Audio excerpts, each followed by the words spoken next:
Hi, my name is Virgil. Thanks for stopping by the channel. I have raised my own chickens for eggs for many years now, and it is a really rewarding thing to be able to go out and get fresh eggs daily. Especially last year with the pandemic, it was kind of like having insurance for food. This is not a real egg. I was not juggling a real egg. But wait. Today's video we're going to go over this, the egg. I'm going to go into some of the parts of the egg and how it is formed inside the hen because it is a really cool process. I'm going to talk about the differences between a farm fresh egg and a store-bought egg, and if you do get farm fresh eggs, how are you supposed to store them and keep them? Also going to go into some of the differences between eggs here produced in the United States and most of the rest of the world. And finally, we're going to discuss what USDA terms as cage-free, free-range, and organic, what they really mean. Before we get into all that, I want to go over a couple of myths that I hear all the time when I talk about eggs with people. This is not true. The rooster has nothing to do with it but fertilizing the egg once the egg is inside the ovary. Basically, a chicken has a much shorter lifespan than a human being. The same way human beings have a monthly cycle, chickens have a daily cycle. They usually live 3 to 5 years, so their cycles are a lot faster, and every day to day and a half they actually lay an egg. No rooster is needed. So 2 things about this myth. First, an egg only has 1 chick in it. Typically, obviously there's anomalies in life, but usually only 1 chick per egg.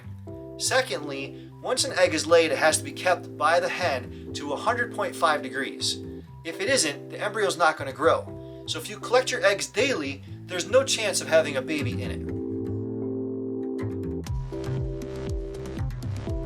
That is false as well. It's actually called the chalaza, and I'll be getting more into that later.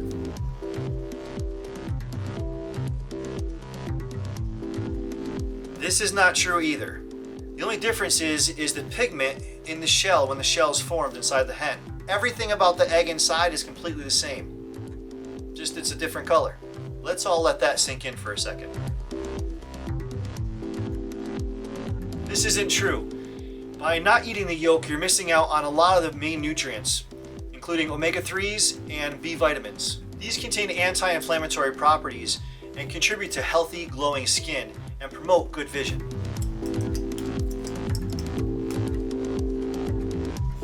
One cut.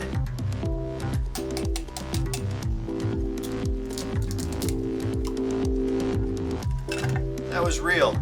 Didn't even smash one. But speaking of smashing stuff, smash the like button, please. That was pretty cool. If at the end of the video you don't get any value out of this, you can feel free to unclick that like button, but please click it now. Go ahead, I will wait.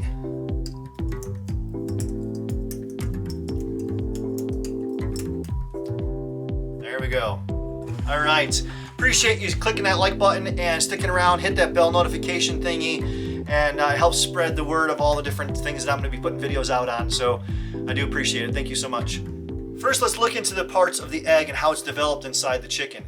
This is a really cool process, and it takes about 24 hours to complete. Don't worry, I'm not going to go into the whole entire thing with all these scientific names and all that stuff because that's not what this video is about, and clearly I can't remember how to say all the words anyway. One thing different about the hen from other female animals is that adult birds only have 1 ovary. The yolk is essentially the egg part of the process.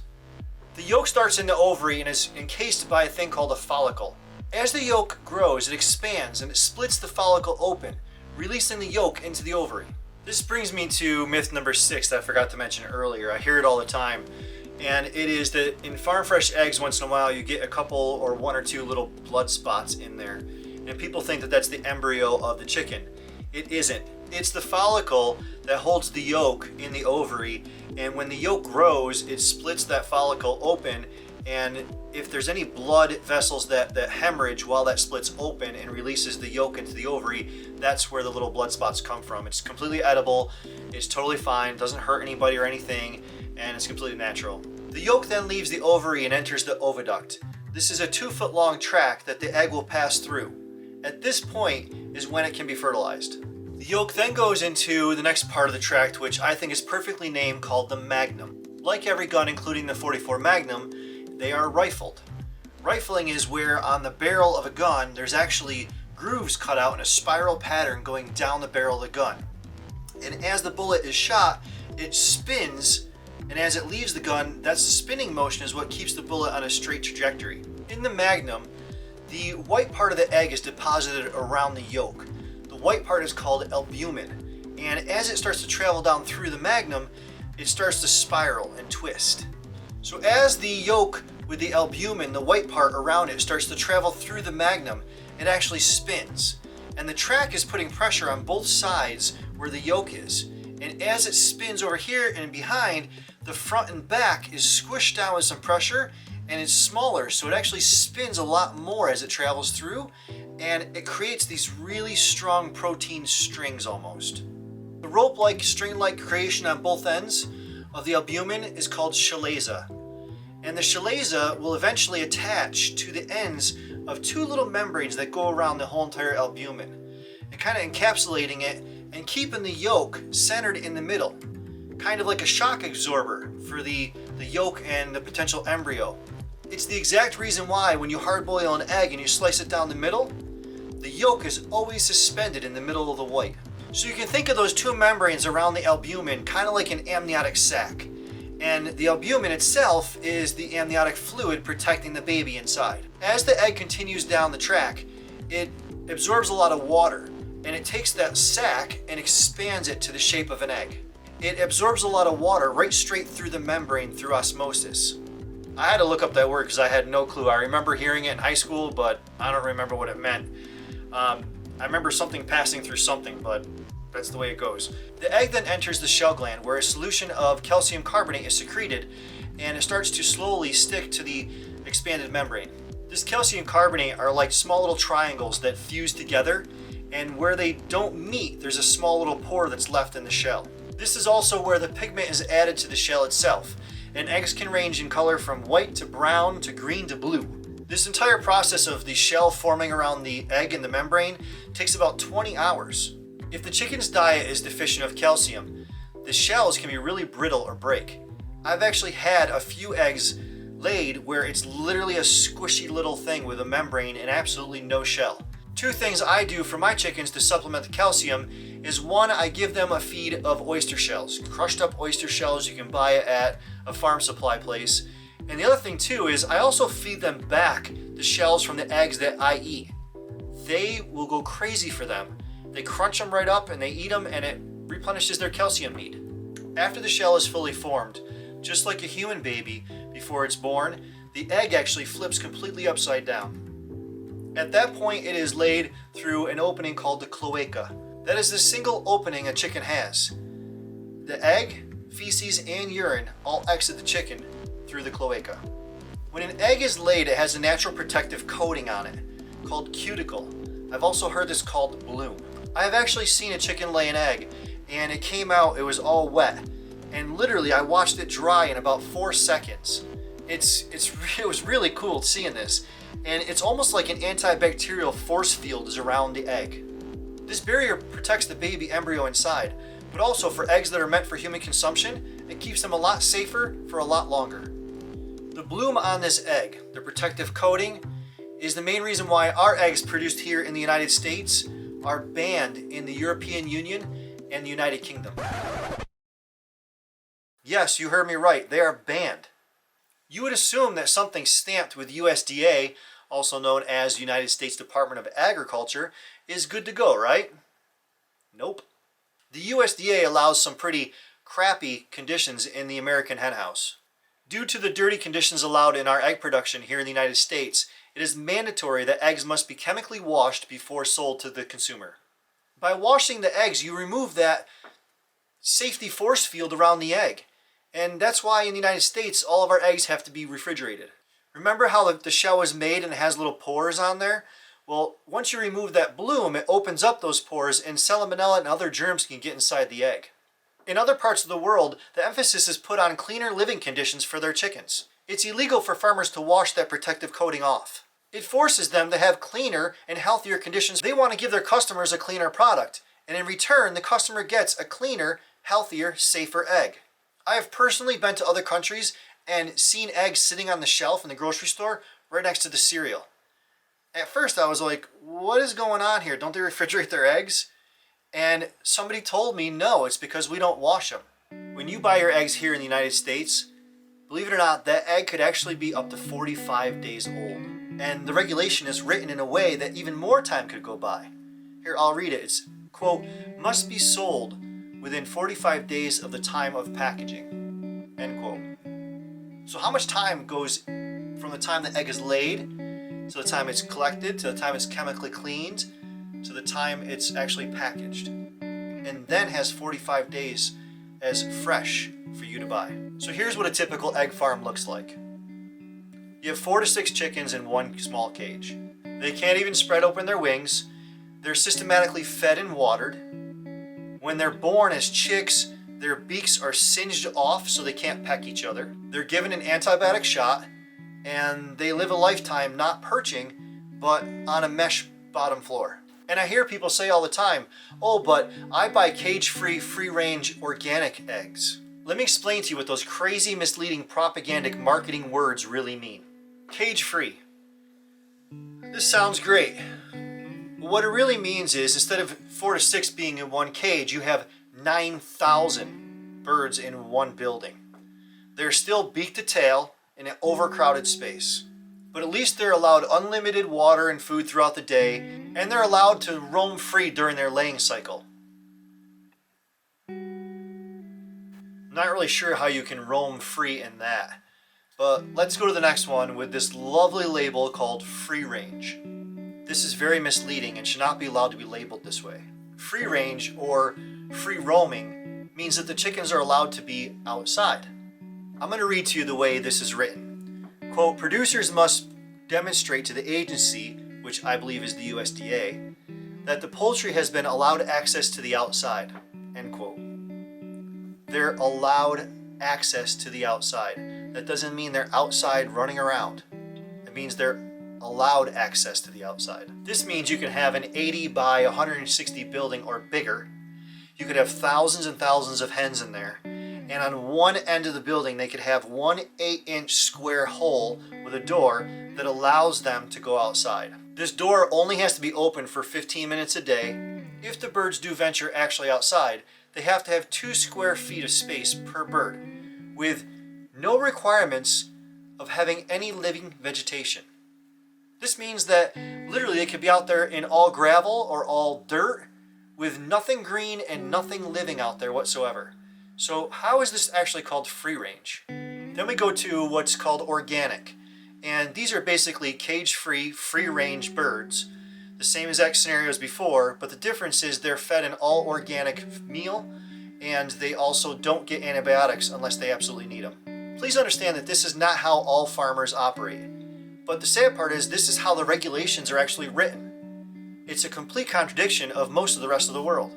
So what is a person supposed to look for? What are we supposed to do? My suggestion is you find a local farmer or farmer's market and get farm fresh eggs. What you want to look for is what's called pastured eggs. This is a term that was coined by a guy named Joel Salatin. He's the king and guru of chickens running around, scratching, pecking, eating, and doing their thing and producing a really high quality egg. This is exactly what my chickens do, and I'm getting about 3 dozen eggs a day. They go into the coop at night and perch on a perch, but during the day, they're out there scratching, eating bugs, eating grass, rummaging, foraging, hunting. They're out there doing what chickens do naturally. I do give them a high protein feed supplement to help them out, but most of the time during the summer, they're out there foraging. If you're looking to get into raising your own egg chickens, I highly suggest a breed called the Isa Brown. They've been around since the 1970s and they are crazy prolific egg layers. They lay about 300 to 350 eggs a year. They usually lay for 3 to 5 years, and I've seen written that their lifespan can be anywhere from 3 to 8 years long. They're a hybrid cross between the Rhode Island Red and the White Leghorn. They're really hardy in cold temperatures, and I have found them to be really, really friendly, nice, gentle chickens. They're great around kids, and they just have a great mannerism to them. Honestly, there is no comparison between a farm fresh pastured egg and a commercially produced one. Look at the differences in these two eggs. Do you see the differences in the yolk? Why does the yolk of a farm fresh pastured egg look like this? And the yolk of a commercially produced one looks like this. They don't even come close. I'll read to you the differences. Pastured eggs have 2 to 10 times more omega-3 fats, 2 times the vitamin E, 3 to 6 times the vitamin D, and they also contain vitamin A as well as 2 important B vitamins, folate and B12. Farm fresh pastured eggs are not given hormones or antibiotics. They're allowed to be chickens. They're out there scratching in the dirt and eating grass and bugs and foraging. And by doing this, they're a lot happier, they're a lot healthier, and they're giving you a much better tasting and a lot more nutritious egg. Here's your brain on pastured eggs. And here's your brain on commercially produced ones. See the difference? If you're looking to get chickens for eggs, please make sure you check with your local municipality or codes office first. There are a lot of restrictions for having quote-unquote farm animals. I mean, the lady down the block that has 15 pit bulls in her backyard barking all day and smelling up the neighborhood, that's totally fine. But if you want to get 3 chickens to feed your family farm fresh eggs, oh boy, I don't know, might have a problem. The struggle is real when you're talking about common sense. This actually happened to me. So I decided instead of getting rid of my chickens, I would get rid of the house. We sold the house, moved to the country, and now I have chickens running around everywhere. So once you get your hands on these beautiful pastured farm fresh eggs, the first thing you want to do is ask the farmer if they're washed or not. If they're not washed, you know that protective bloom is still on there and you're good to go. But if they are washed, my suggestion is find a different farmer. This means you can leave them right on your counter. You can leave them at room temperature. You don't have to refrigerate them. I've literally had eggs on my counter for a month. Unrefrigerated, completely fine, completely delicious. Once you get your hands on these beautiful things, you want to store them with the pointy side down. There's a more rounded side and a more pointy side. Here's another one I'll show you. This is a little bit harder to see, but this part would be the pointy side. Here's another one. There's the pointy side. You want to keep the pointed side down in the container. The reason why is there is an air pouch right here. And if you keep it like this, the air pouch will release, come through, could mess up the yolk on the way through, and will always rise to the top. So you're better off keeping it pointy side down. It's always best to keep your eggs at room temperature. You don't want them to get too hot or too cold, and keep them dry. If they are cold and they come in from the cold and condensation gets on them, it can start to remove some of that bloom. So dry them, keep them in a room temperature area, and you should be good to go. If you want to extend the lifespan of the egg even further, don't wash it, but put it in the refrigerator, or as little kids call the refrigerator. You can put it in there and it will actually extend the lifespan a little bit longer than just being out at room temperature. Once you're ready to use your eggs, you want to wash them in warm water. Using cold water will make the eggs on the inside contract, which could pull germs or bacteria from the outside in through those small pores in the shell. I wash them in warm water and then just pat dry them with a paper towel. One way to check the age of your egg is to put it in a pot of water. If it lays horizontally on the bottom of the pot, it's a relatively fresh egg. If it starts to stand up, it's a little bit older of an egg. And if it actually floats to the top, you probably should get rid of it.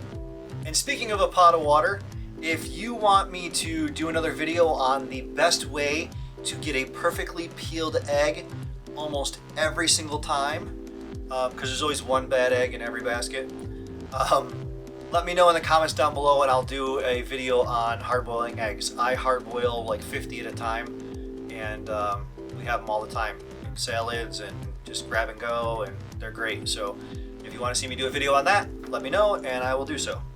Leave a comment down below. I'll be doing other videos on the care and raising of egg chickens. So please subscribe, hit that bell notification thingy so you can get videos as I do them. Comment below any questions you might have, and I am here to help. I have been doing this for a long time, and if there is something that you're looking for that I don't have the information for, I have other resources around the community that probably can get the information for you. So please don't hesitate to ask in the comments below. I really appreciate you guys being here, watching this stuff. This has been a great journey for me. I'm having a lot of fun.